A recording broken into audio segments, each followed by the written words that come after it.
Salut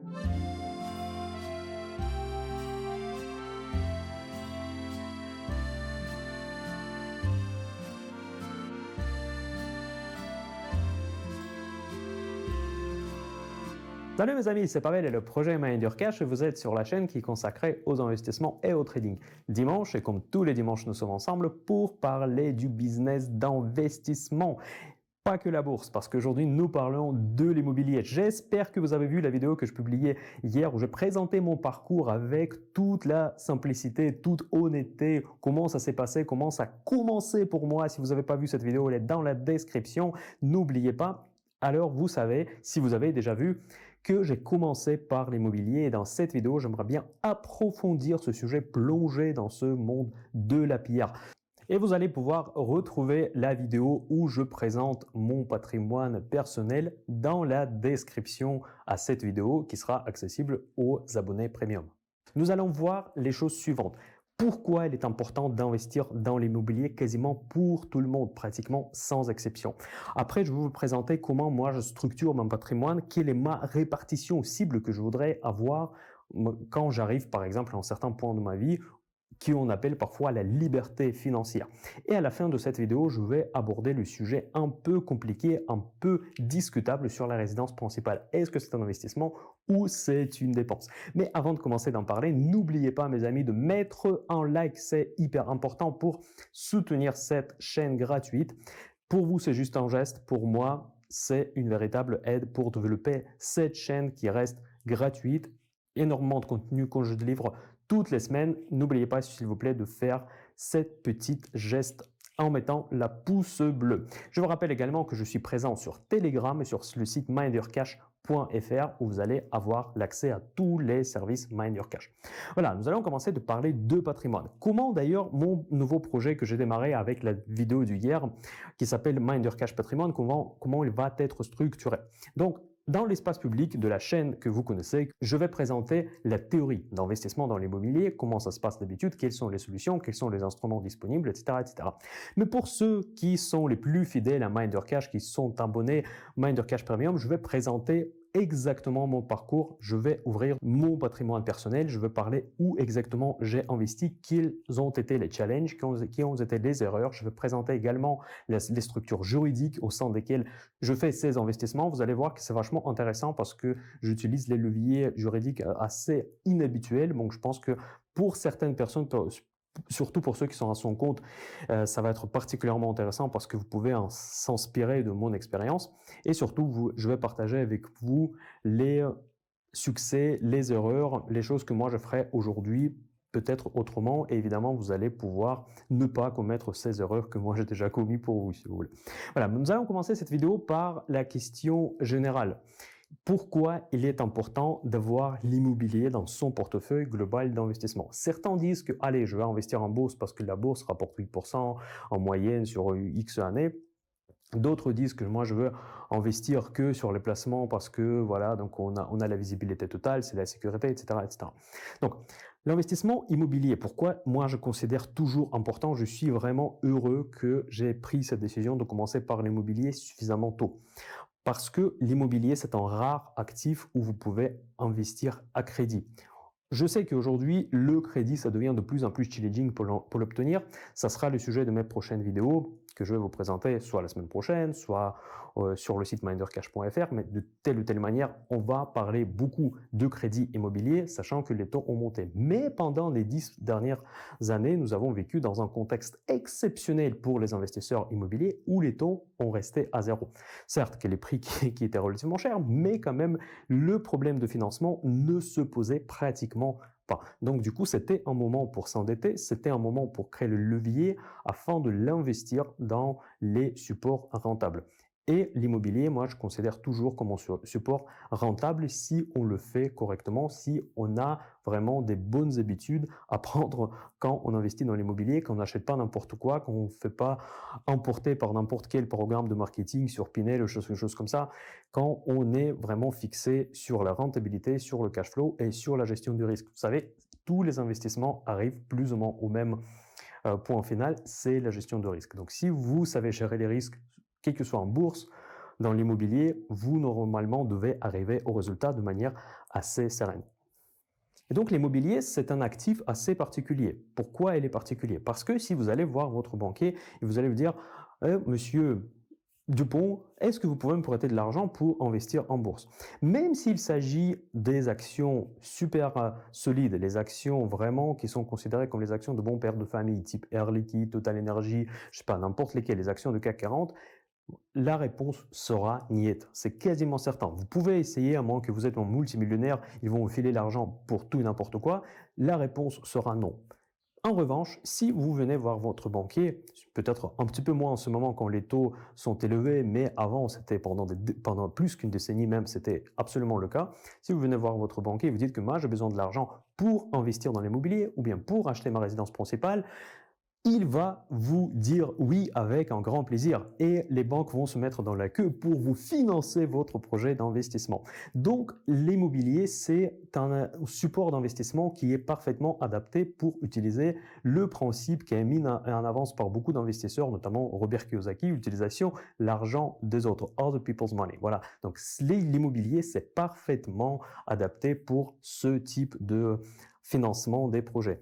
Ce phénomène de facilité de financement de ces projets donne une conséquence extrêmement avantageuse pour des personnes qui n'ont pas des gros capitaux, qui n'ont pas une grosse patrimoine.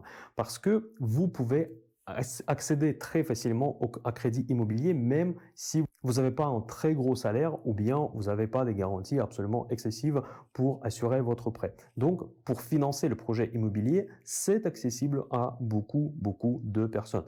Je vais être très franc avec vous et je ne vais pas avoir le discours très racoleur comme font certains youtubeurs qui vendent des formations sur l'immobilier, qui disent qu'on peut investir dans l'immobilier en étant en chômage, en étant au SMIC, etc. Non, je pense que objectivement, c'est très difficile à faire et avec mes expériences que j'ai déjà eues dans le passé, je peux vous dire que c'est pas facile du tout. Dans la description de cette vidéo, vous allez trouver le lien vers un article, vers une vidéo qui est réservée aux abonnés premium où je vais présenter mon patrimoine personnel et vous allez voir que ma première acquisition de premier appartement dans lequel j'ai investi, ce n'était pas facile du tout. Je vais expliquer en tout détail pourquoi ce n'était pas facile. Vous allez voir que malgré que j'avais un salaire relativement confortable, avoir le premier prêt immobilier, c'était quand même challenging. Donc, il ne faut pas croire qu'on peut faire tout et n'importe quoi, même si votre situation financière, elle est très instable ou bien très mal équilibrée. Et même pour vous, même si c'était possible, imaginez si vous avez vraiment limite le salaire, le SMIC, vraiment le minimum pour pouvoir vivre, vous ne pouvez pas vous engager dans un projet qui peut réserver certaines surprises. Imaginez que, par exemple, une banque X vous a quand même donné de l'argent et finalement, vous achetez un appartement et il y a plein de problèmes. Donc, comment vous allez gérer ça, sachant que vous n'avez pas du tout d'épargne? Donc, je pense que cette situation, tout simplement, même pour vous, elle n'est pas saine. Donc, je pars du principe que investir dans l'immobilier, ça reste simple si votre situation est bien équilibrée, financièrement stable, vous arrivez à épargner un petit peu d'argent de côté tous les mois, vous avez en réserve d'argent pour un coup dur en fait de la vie. Voilà, mais dans tous les cas, le principe est le suivant, que les banques, ils aiment l'immobilier, ils comprennent l'immobilier et ils considèrent ça comme un actif réel qu'ils peuvent saisir malheureusement si jamais vous avez des problèmes. Et grâce à ça, grâce au fait qu'ils peuvent saisir, qu'il y a un processus clair côté banque pour saisir l'immobilier si vous arrêtez de payer, ça leur rassure, entre guillemets, ça ne rassure pas peut-être vous ni moi, mais ça rassure la banque et grâce à ça, paradoxalement, nous pouvons accéder à des financements assez facilement. Donc ça, c'est le premier avantage. Pourquoi il faut toujours penser l'immobilier? Parce que tout le monde peut y avoir l'accès, tout le monde peut accéder facilement au financement des projets immobiliers. Le deuxième point, pourquoi c'est vachement important? Parce que c'est un actif un petit peu magique. En quoi consiste cette magie? En fait, tout simplement, c'est l'immobilier, ça représente la vie des gens. Donc, les gens se naissent, les gens se marient, les gens se divorcent malheureusement, les gens décèdent malheureusement et donc tout cela débouche souvent sur des projets immobiliers forcés ou pas forcés et donc forcément l'immobilier il est tellement incrusté dans notre vie que cet actif peut être vu comme un actif vraiment permanent, tangible parce qu'on aura besoin toujours de notre maison. C'est vrai que la façon comment on accède au logement peut changer, même selon le pays, ça peut être très différent. Par exemple, moi, je passe toujours beaucoup de temps en Suisse où les prix d'immobilier sont absolument inaccessibles pour beaucoup de personnes. Beaucoup de personnes sont en location, mais ça change rien. Ça garde quand même le fait que l'immobilier, ça reste un actif fondamental du système capitalistique et même du système de la vie normale actuelle. Et ça ne va pas changer demain.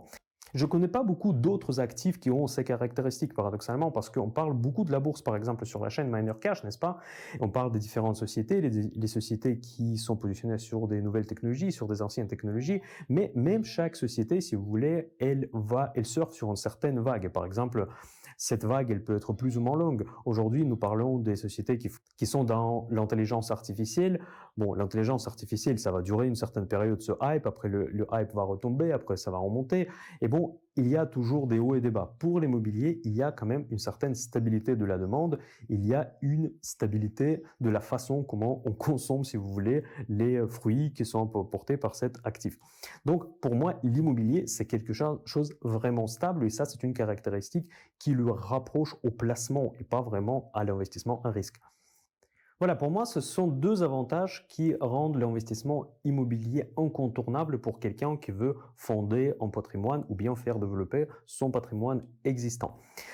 Maintenant, nous allons passer à une deuxième question. La deuxième question, c'est qu'il faut distinguer deux façons d'investir dans l'immobilier. C'est l'immobilier investissement et l'immobilier business. Je vais vous expliquer de quoi je parle, parce que souvent, on confond les deux.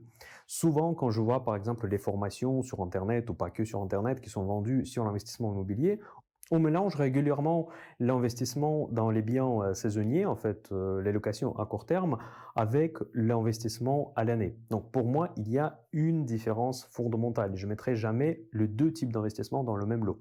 Parce que quand vous investissez à court terme, donc il y a beaucoup de gestion, donc il y a du type de biens qu'il faut choisir, il est très particulier.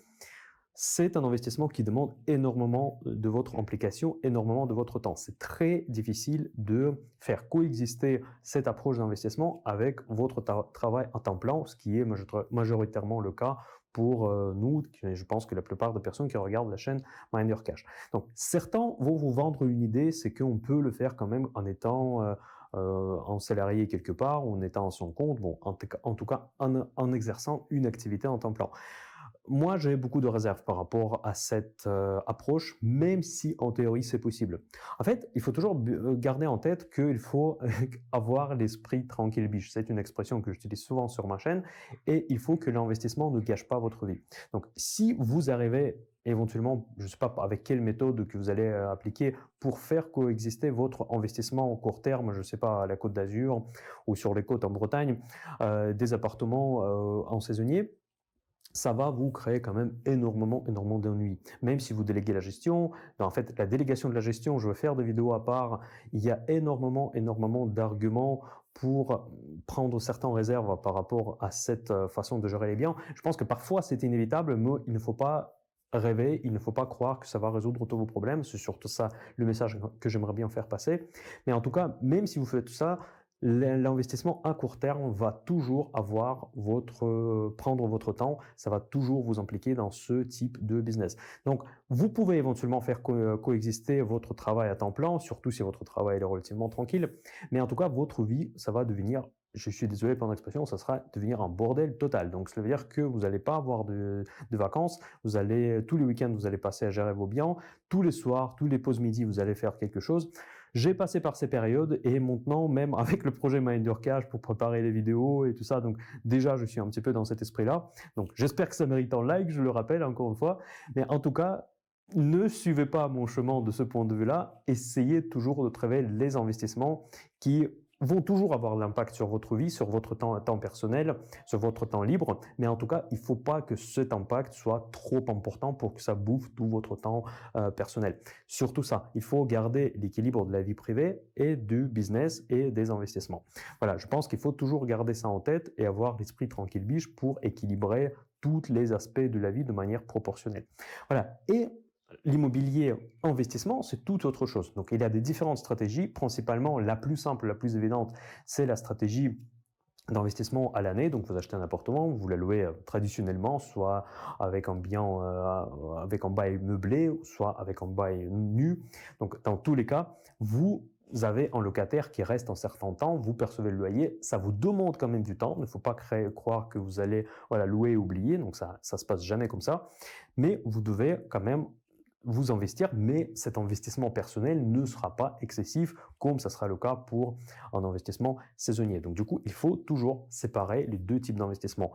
Immobilier investissement et immobilier business. Immobilier business, il peut avoir aussi des chambres d'hôtes, des gîtes, tout ce que vous voulez, il y a tout un tas de choses, mais vous devez comprendre que c'est du business et pas de l'investissement.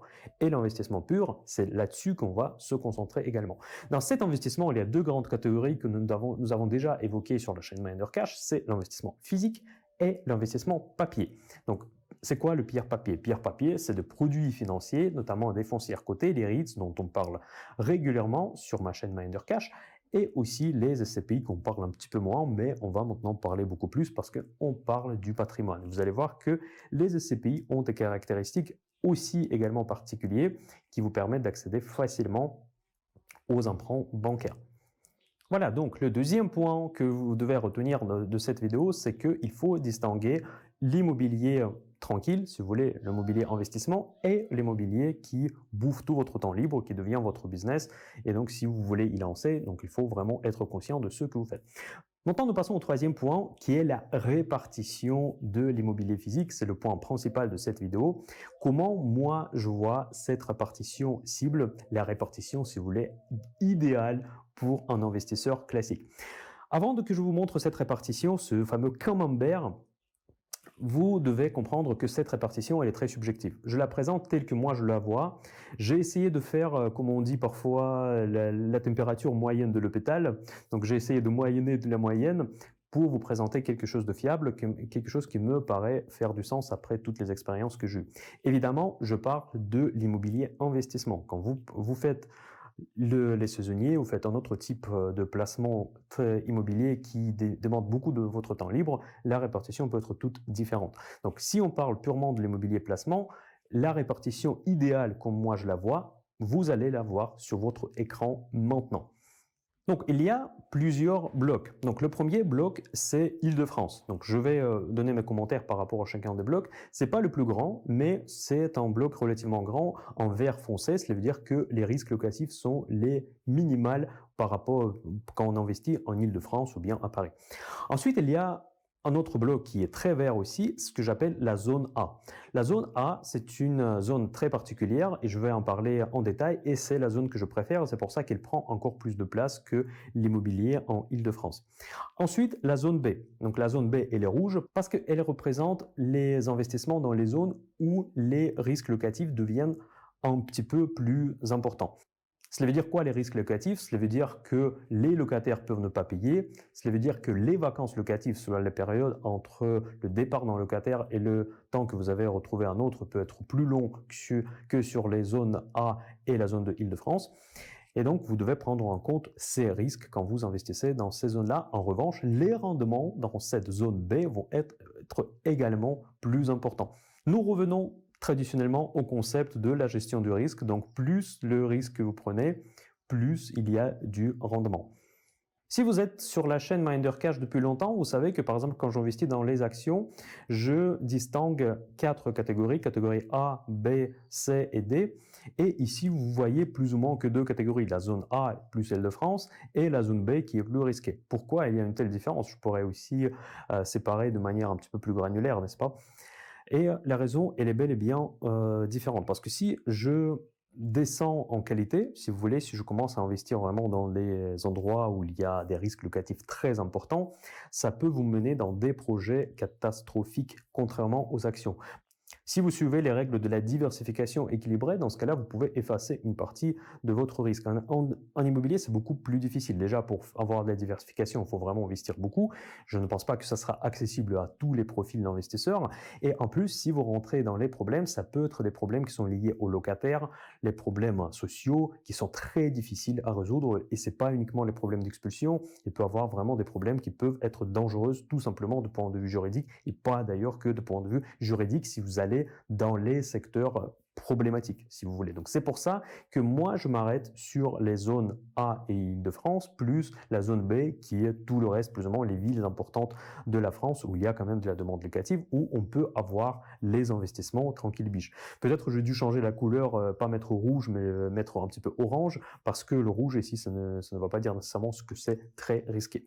Voilà. Ensuite, les autres secteurs de camembert, vous voyez le pierre-papier. Le pierre-papier, la taille de ce segment dépend vraiment de votre âge et aussi de votre volonté de gérer. Parce que, quel que soit l'investissement, même si vous investissez dans la zone la plus tranquille biche, comme Île-de-France, les bons quartiers de Île-de-France ou bien dans les belles villes de la France, vous allez quand même avoir certains ennuis, sans aucun doute. En revanche, si vous investissez dans le pierre-papier, vous n'allez pas avoir des soucis, sauf les aléas boursiers, comme on est déjà habitué sur la chaîne Minder Cash. Investir dans le pierre-papier, évidemment, il y aura beaucoup de vidéos sur les différents segments d'investissement immobilier. Il y a des nuances, surtout pour les foncières cotées, il y en a énormément de nuances qu'il faut prendre en compte. Ce n'est pas une panacée, mais en tout cas, si vous ne voulez pas du tout vous en occuper, peut-être cette partie de votre portefeuille immobilier doit être plus large. Par contre, il faut bien penser comment vous allez la structurer. Et un autre argument, si vous êtes proche de la retraite, probablement vous voulez, quasi certainement, vous voulez passer la retraite tranquille et sans s'occuper des locataires. Probablement, dans ce cas-là également, vous devez agrandir un petit peu ce segment et investir un petit peu plus dans la pierre-papier de manière encore une fois intelligente, pas acheter tout n'importe quoi. Et sans passer des soucis de gestion, sans passer du stress qui est quand même un petit peu lié à l'immobilier. Et le dernier segment, c'est la résidence principale. On va en parler un petit peu à la fin de cette vidéo quand je vais faire un tour de chacun des segments. Nous allons commencer par Île-de-France. Je regardais les statistiques de la chaîne Minder Cash et j'ai vu que la plupart de mes abonnés sont basés dans notre chère capitale et donc ça va vous concerner directement. Île-de-France, c'est là où je commençais, bien évidemment, et pour ceux qui font partie de Minder Cash Premium, vous allez voir dans ma vidéo qui se trouve dans la description à cette vidéo, vous pouvez trouver le lien où j'explique justement mes premiers investissements. Mes premiers investissements étaient en Île-de-France. C'était pas dans Paris même, mais c'était en Île-de-France. Donc, c'est un marché compliqué. Évidemment, une seule vidéo ne suffit pas. Donc, je vais faire encore d'autres vidéos sur investissement en Île-de-France en particulier. Mais, comme vous le savez, en Île-de-France, il y a tout. En fait, il y a des belles villes, il y a des villes très chères, il y a des villes moins chères, il y a des différents risques locatifs dans chacun des endroits concrets en Île-de-France. Donc, quand j'ai dit tout le segment s'appelle Île-de-France, j'ai fait un gros raccourci. Évidemment, ça concerne les parties de Île-de-France où les risques sont quand même relativement maîtrisables. En revanche, la caractéristique commune de tous les biens en Île-de-France, c'est la forte demande. Ensuite, la qualité des dossiers locatifs peut être différente, les prix que vous payez à l'achat sont évidemment différents, mais en tout cas, la demande locative, elle est présente quasiment partout. Et donc, c'est déjà un très bon point positif que vous n'allez pas avoir partout en France et dans le monde entier, bien évidemment. Et donc, Île-de-France a quand même cette particularité d'avoir une demande constante et très forte. Parce que l'économie française, malheureusement, selon moi, elle est très concentrée sur la capitale. Donc, si vous voulez faire la carrière en France, vous êtes pratiquement obligé, en tout cas au moins passer par la région parisienne et au moins commencer votre carrière dans Paris ou bien dans la région Île-de-France. Ce statu quo ne va pas changer demain. Aujourd'hui, l'économie française fonctionne de telle manière que la plupart d'emplois bien payés se trouvent à Paris.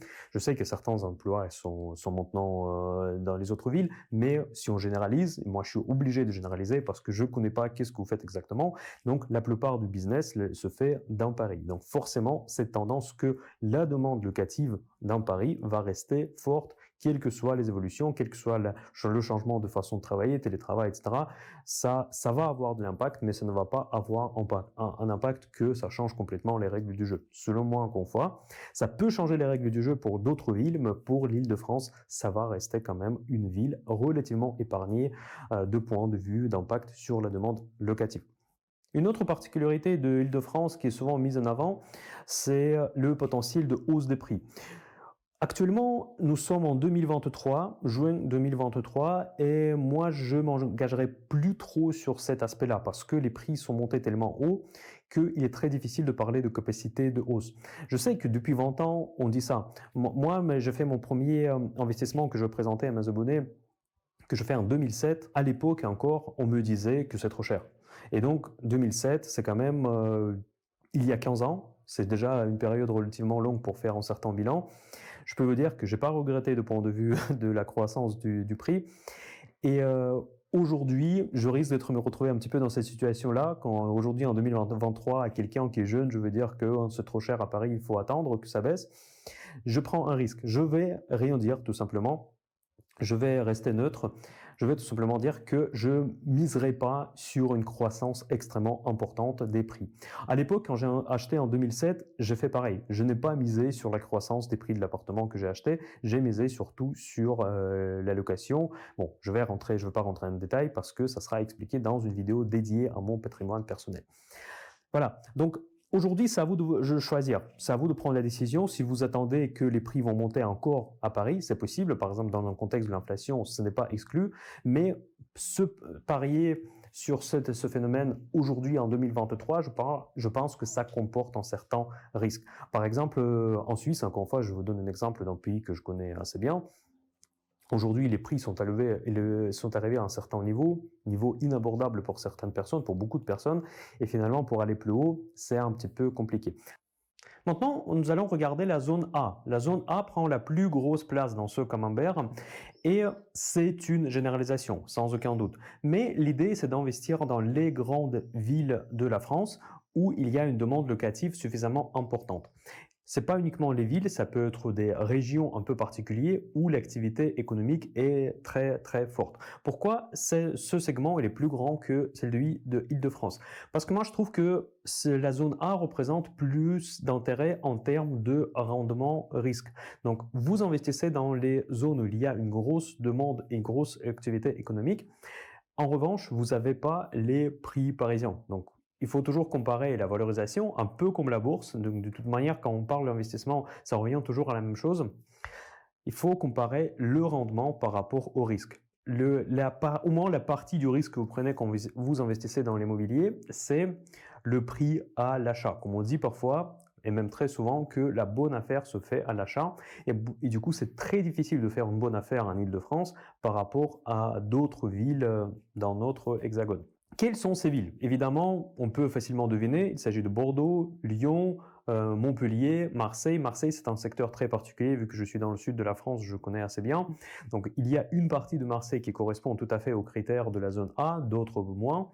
Donc, c'est un peu le cas un peu partout, parce qu'il y a des secteurs plus sensibles, moins sensibles, etc. Bon, bref, tout cela, ça sera le sujet des prochaines vidéos. Mais vous voyez, l'idée, c'est de profiter des zones économiques importantes pour y investir votre argent, pour placer l'argent là où vous allez avoir des locataires avec des bons dossiers. Dans cette zone A, vous avez un excellent équilibre entre le potentiel de hausse des prix immobiliers, mais aussi les loyers qui sont suffisamment élevés et le prix d'achat qui reste raisonnable.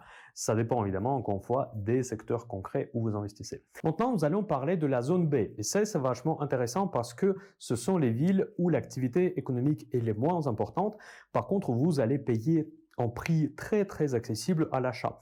Souvent, ce sont les zones qu'on peut cibler quand on n'avait pas un gros capital, quand on veut emprunter un petit peu sans prendre trop de risques pour démarrer son premier investissement locatif tout en restant en sécurité.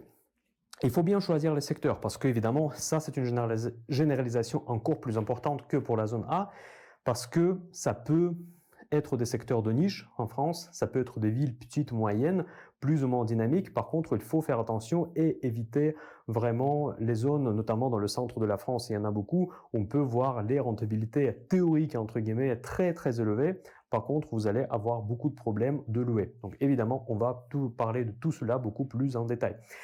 Ce segment de la zone B, je ne le recommande pas pour des personnes qui sont proches à la retraite ou bien des personnes qui ne veulent pas du tout s'en occuper de ces logements. Parce que tout comme en bourse, dès que vous visez les rendements plus importants, vous allez forcément prendre des risques plus importants. Donc si vous êtes à la retraite, vous voulez être tranquille, c'est peut-être pas forcément le choix le plus adapté. Peut-être ce segment rouge pourrait être déplacé dans tout ce qui est pierre-papier, les foncières cotées et les SCPI pour dormir tranquille et ne s'occuper pas de la gestion. En revanche, si vous êtes jeune, ou bien si vous voulez s'occuper de le logement, ou bien si vous connaissez suffisamment bien le secteur, c'est peut-être le secteur qui est à côté de chez vous, où vous pouvez facilement gérer les risques, ou bien vous travaillez par exemple dans le secteur où vous pouvez faire facilement les travaux pour les prix bas, ou bien vous pouvez gérer facilement les locations un peu compliquées. Dans ce cas-là, ça peut être assez intéressant. Mais ce sont des secteurs où il faut faire dénicher les pépites. C'est du stock picking, si vous voulez, le stock picking immobilier. Voilà, et maintenant le dernier secteur, bon avant-dernier, parce que le dernier sera très particulier, c'est le pierre-papier. C'est un sujet à part entière, c'est un sujet quasiment boursier. Ici, il y a deux gros segments, c'est les foncières cotées, ce sont les entreprises cotées en bourse que vous pouvez acheter comme des actions, parce que ce sont des actions en réalité. Mais par contre, les sociétés qui ont un statut très particulier ou sont obligées de reverser pratiquement tous leurs résultats sous une forme de dividende, en revanche, ils ne payent pas les impôts sur les sociétés. Donc c'est vraiment un statut très particulier qui est adapté pour acheter et louer les biens. En gros, ces sociétés font tout le travail pour vous et vous, en fait, vous percevez tout simplement les revenus. Évidemment, sur ce chemin, vous perdez une certaine partie de la rentabilité et vous n'avez pas le contrôle total sur votre investissement. Les SCPI, c'est tout autre chose. Ce sont des entreprises bien plus petites par rapport aux rates ou les foncières cotées. Ce sont des entreprises qui font exactement le même business. Par contre, ils ne sont pas cotés en bourse et sont souvent présentés par les banques classiques comme Crédit Agricole, Banque Populaire, Société Générale, BNP. Donc, si vous parlez à votre conseiller banquier, il va être familier avec ce type d'investissement et ce n'est pas un investissement qui est considéré comme un investissement boursier. Donc, vous allez voir que c'est une particularité extrêmement importante. Donc voilà, pierre-papier, la taille de votre investissement dans la pierre-papier, elle est différente selon, encore une fois, votre volonté de s'occuper de ces biens ou bien selon votre âge si vous voulez passer votre retraite tranquillement. Et le dernier segment, il est un des plus intéressants, c'est la résidence principale. Vous savez, Robert Kiyosaki, dans ses nombreux livres, il disait que la résidence principale, ce n'est pas un investissement parce que ça vous coûte de l'argent, ça ne crée pas du cash flow, comme il dit. Donc, je me permettrai de ne pas être d'accord avec le maître de l'investissement, surtout l'investissement immobilier, et je dirais que si, quand même, votre résidence principale est un investissement, c'est un actif qui prend de la valeur, c'est un actif où vous pouvez avoir effectivement certains profits, même si ce sont des profits sur papier. Si par exemple votre maison que vous avez achetée il y a 10 ans qui a doublé en prix, vous pouvez toujours la revendre. Après, la question, qu'est-ce que vous allez faire avec cet argent? C'est vrai que vous allez certainement acheter un autre bien immobilier, vous n'allez pas vivre dans la rue, mais dans tous les cas, c'est un bien qui prend de la valeur et c'est un actif qui est sur votre balance, si vous voulez, votre balance théorique, qui vaut quelque chose, qui prend de la valeur ou qui perd de la valeur, et il faut en tenir compte. Le fait qu'il ne crée pas du cash flow, il ne crée pas de la trésorerie parce qu'il crée du résultat fantôme qui est sur papier, parce que si votre plus-value que vous n'avez pas concrétisée, elle est quand même toujours là. Vous pouvez la concrétiser, c'est juste que vous décidez de ne pas le faire pour des raisons X ou Y. Par exemple, si vous avez des enfants, après les enfants ont grandi, ils sont partis, vous n'avez pas forcément besoin d'avoir une maison aussi grande, vous pouvez déménager dans quelque chose de plus petit et encaisser la différence. Donc c'est quand même un actif qui fait partie intégrante de votre patrimoine. Et d'ailleurs, n'oubliez pas que parfois, surtout si vous êtes en province et vous pouvez louer par exemple une partie de votre résidence principale ou bien, je ne sais pas, faire des chambres d'hôtes ou bien faire une gîte, selon les régions encore une fois où vous habitez, ça peut commencer à créer du cash flow réel. Donc pour moi, c'est vraiment un actif, c'est un actif particulier, certes, c'est pas un actif comme l'investissement, l'appartement en location, mais ça reste un actif. Et donc, ça devrait être pris en compte dans votre répartition de patrimoine. Et moi, j'alloue un certain pourcentage. Et là où je suis d'accord avec Robert Kiyosaki, que, en effet, le pourcentage de cet actif ne doit pas être dominant. Vous ne devez pas être dans une position de dire que ma maison, ma résidence principale, c'est mon investissement principal, c'est mon investissement de toute ma vie. Si vous êtes actuellement dans cette position-là, ce qui est malheureusement le cas pour beaucoup de personnes, cela veut dire que votre patrimoine immobilier n'est pas équilibré. Voilà mes amis, c'est tout pour aujourd'hui. Pour ceux qui ont l'accès Mind Your Cash Premium, vous allez trouver une autre vidéo où je vais présenter mon patrimoine, exactement où actuellement je suis investi, quelle est ma répartition actuelle de mes investissements immobiliers, et vous allez voir que moi-même, je ne suis pas parfait de ce point de vue-là, et je veux vous partager toutes mes idées court, moyen terme, comment je veux gérer mon patrimoine immobilier sur des exemples concrets.